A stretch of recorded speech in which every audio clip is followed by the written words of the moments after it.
நலன் காக்கும் ஸ்டாலின், உங்கள் குடும்பத்தின் நலன் அரசின் பொறுப்பு.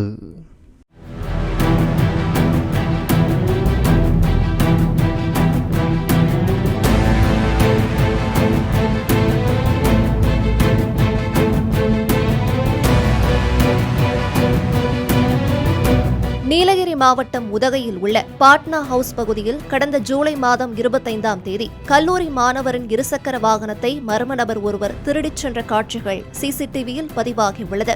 அதே நபர் திருட்டு இருசக்கர வாகனத்தில் வந்து பெண் மருத்துவரின் வீட்டின் பின்பக்க பூட்டை உடைத்து வீட்டிற்கு சென்று திருட முயன்றுள்ளார். பீரோவில் நகை பணம் இல்லாததால் படுக்கை அறையில் உறங்கிவிட்டு சாவகாசமாக சென்றது போலீசார் நடத்திய விசாரணையில் தெரியவந்துள்ளது. நலன் காக்கும் ஸ்டாலின், உங்கள் குடும்பத்தின் நலன் அரசின் பொறுப்பு. பிளே ஸ்டோர் மற்றும் ஆப் ஸ்டோரில் இருந்து பாலிமர் செயலியை QR கோடு மூலம் பதிவிறக்கம் செய்யுங்கள். செய்திகளை உடனுக்குடன் பெறுங்கள்.